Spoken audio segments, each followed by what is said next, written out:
নমস্কার বন্ধুরা, welcome to my channel SB explorer.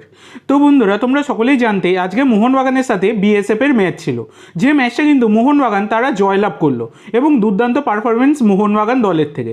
তো ব্যাপারটা হচ্ছে, আজকে সকালের ভিডিওতেই আমি তোমাদের সাথে অনেক কিছুই শেয়ার করেছিলাম, কিন্তু যে কারণের জন্য ভিডিওটাকে উড়িয়ে দিয়েছে ইউটিউব, সেইটা কিন্তু আমি সকলকেই জানিয়ে দিয়েছি টেলিগ্রামে কি বিষয়টার জন্য উড়িয়ে দিয়েছে। যাই হোক, কিছু বলার নেই, আজকালকার দিনে কোনো মানুষের উপকার না করাই ভালো, যা দেখা যাচ্ছে, নাহলে কিন্তু বিপদের মুখে পড়তে হয়। সেটা কিন্তু আমাকেও পড়তে হলো, বেকার বেকার স্ট্রাইক খেলাম। তো যাই হোক, আমি তোমাদেরকে লাইভের যা বিষয়বস্তু শেয়ার করেছিলাম, আশা করি তোমরা সকলেই দেখতে পেয়েছো ম্যাচটা। ব্যাস, যাই হোক, এবার ব্যাপার হচ্ছে, আজকে মোহনবাগানের প্লেয়িং 11-এ কিন্তু দুখানা একটু নতুন পরিবর্তন দেখা গেছে, যেখানে রাইট ব্যাকে লিওয়ান কাস্টানা এবং লেফট ব্যাকে রোশন সিংকে দেখা গিয়েছিল এবং মোহনবাগানের তরফ থেকে দুর্দান্ত পারফরমেন্স দেখা গেছে, যেখানে প্রথম গোলটা মনবীর সিং দারুণ দেয়। দ্বিতীয় যে গোলটা হয় সেখানে কিন্তু দারুণ পারফরমেন্স দিতে দেখা যায় লিস্টন কোলাসোকে, তারপর সাহালকেও দেখা যায়, আবার লিস্টনকে দেখা যায়। যাই হোক, দুর্দান্ত পারফরমেন্স কিন্তু মোহনবাগান আজকের ম্যাচেও দিল।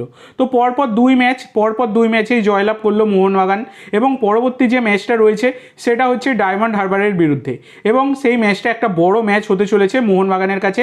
সেই ম্যাচটা কিন্তু জিততেই হবে, এই হচ্ছে ব্যাপার। তো তোমাদের কেমন লেগেছে আজকের এই ম্যাচটা, তোমরা অবশ্যই সকলে কমেন্ট করে জানাতে ভুলো না।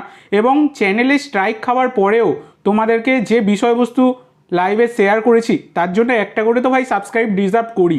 অবশ্যই কিন্তু একটা করে সাবস্ক্রাইব করে দিও যারা নতুন এসেছো।